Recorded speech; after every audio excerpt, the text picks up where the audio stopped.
ఒక స్త్రీగా ఇక్కడ నిలబడుతున్నాను. మీ సుఖ దుఃఖాలు విని నేను తప్పకుండా మీకు న్యాయం చేస్తారు చంద్రబాబు నాయుడు గారు. ఆయన కూడా మీరు విన్నపించినవన్నీ ఆయనకి తప్పకుండా తెలియజేస్తాను. అదే కాకుండా ఇది ఇప్పుడు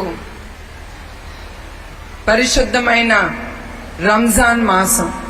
ఈ మాసం అంతా మీరందరూ అల్లాహ్ని తలుచుకుని మీరందరూ చాలా ఉపవాసాలు చేస్తూ ఉంటారు. నేను ఒకటే అల్లాహ్ని కోరుకుంటాను, మీరు కోరుకున్న ప్రతి ఒక్కటి ఆయన తప్పకుండా తీరుస్తారని నేను భావిస్తున్నాను. అట్లానే నంద్యాల్ అంటే నాకు ఒకటే గుర్తుకొస్తుంది. చంద్రబాబు నాయుడు గారిని ఇక్కడ జ్ఞానాపురం అనే గ్రామం నుంచి ఆయన్ని అరెస్ట్ చేసి 53 రోజులు ఆయన్ని ఏ తప్పు చేయకుండా ఆయన్ని రాజమండ్రి జైల్లో నిర్బంధించారు. ఇప్పుడు కూడా ఆయన ఏం తప్పు చేశారని కూడా రుజువు లేదు ఈ ప్రభుత్వం చేతిలో. అట్లానే ఆయన అరెస్ట్ చేసినప్పుడు ఈ నిజం గెలవాలని ఈ ప్రోగ్రాం నేను చేపట్టాను. అది చేపట్టింది కేవలం నా కార్యకర్తల కోసమే నేను ముందుకొచ్చాను. అది మీకు తెలియజేయాలనుకుంటున్నాను. అట్లానే మీ అందరికీ తెలుసు, మన అన్న నందమూరి తారక రామారావు గారు ఈ తెలుగుదేశం పార్టీ పేద ప్రజల కోసం, తెలుగు జాతి కోసం ఆయన ఈ పార్టీ స్థాపించారు. అట్లానే ఆ ఘనత ఆయనకే దక్కుతుంది. కిలో 2 రూపాయలు బియ్యం అనే పథకం నందమూరి తారక రామారావు గారు తీసుకొచ్చారు. అదే కాకుండా పేద ప్రజలకు చాలా పథకాలు తీసుకొచ్చారు.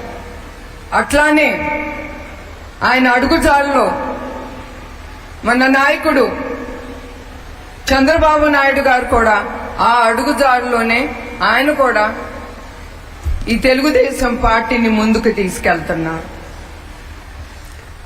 అట్లానే మీ అందరికీ తెలుసు, ఈ వైసీపీ ప్రభుత్వం వచ్చిన తర్వాత ఒక్క వర్గాన్ని వదలటలేదు. స్త్రీ అని కూడా చూడకుండా చాలా అరాచకాలు చేస్తున్నారు వాళ్ళు. నంద్యాల్ అంటే నాకు గుర్తుకొచ్చేది షేక్ అబ్దుల్ సలాం. ఈ ప్రభుత్వం చేసిన అరాచకాలు భరించలేక రేపు కూడా ఆయన కుటుంబానికి ఏమవుతుంది, వాళ్ళ ఇంట్లో బిడ్డలు భార్యకని ఆ భయంతో ఆయన భార్య పిల్లలతో సహా ఆయన ఆత్మహత్య చేసుకున్నారు. అట్లా మీ అందరికీ తెలుసు మిస్బా కేసు.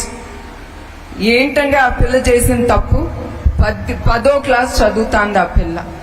ఆ పిల్లని చెండుకు తిని ఆ అమ్మాయి అవి భరించలేక ఆ చిన్న పిల్ల కూడా ఆత్మహత్య చేసుకోవాల్సి వస్తాను. ఇవన్నీ చూస్తే మీకే తెలుసు, ఒక టీడీపీ కార్యకర్తనే కాదు, నాయకుడినే కాదు, పేద ప్రజల్ని కూడా వాళ్ళు హింసిస్తున్నారు. వాళ్ళని కూడా వాళ్ళు వదలటలేదు. అది ఈ వైసీపీ ప్రభుత్వం చేసే ఘనకార్యం. అట్లానే ఈ ప్రభుత్వం చెప్పారు, మీకు మాట ఇచ్చారు, మర్చిపోబాకండి, మాట ఇచ్చారు. అదే చంద్రబాబు నాయుడు గారు ఒక్క మాట ఇస్తే ఆయన తప్పకుండా అది నిర్వహిస్తారు. మీ అందరికీ తెలుసు, నాకంటే కూడా ఎక్కువగా. ఈ వైసీపీ ప్రభుత్వం ఏమని హామీ ఇచ్చిందండి మీకు? స్త్రీలకి 45 సంవత్సరాలు వచ్చిన తర్వాత వాళ్ళకి పెన్షన్ ఇస్తామన్నారు. తర్వాత సబ్ ప్లాన్ లో దుల్హన్ పథకాల నుంచి 1,00,000 రూపాయలు ఇస్తామని అన్నారు. కానీ ఇప్పుడు అవన్నీ చేయకుండా అవన్నీ ఆపేశారు. ఇంకా అయ్యే కాదు, అట్లానే నూనెపల్లెలో 21 వార్డులో రైల్వే గేట్ పడుతోంది. అది చంద్రబాబు నాయుడు గారి హయాంలో ఆ ప్రాజెక్ట్ స్టార్ట్ చేయాల్సింది. కానీ అదేమైందంటే ఆ రైల్వే గేట్ అండర్ పాస్ అనేది నిర్మించాలి. అట్లాంటిది ఈ ప్రభుత్వం అది చేస్తానని, కంప్లీట్ చేస్తామని మీకు హామీ ఇచ్చి అది కూడా నిలిపివేశారు. అట్లానే శ్రీశైలం ప్రాజెక్ట్ తెలుగుదేశం ప్రభుత్వం ఉన్నప్పుడు 80 టీఎంసీ నీరు వదిలేవారు రాయలసీమకి.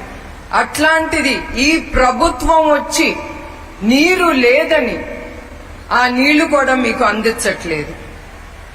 ఇంకా భూ కబ్జాకు వస్తే 80% వాక్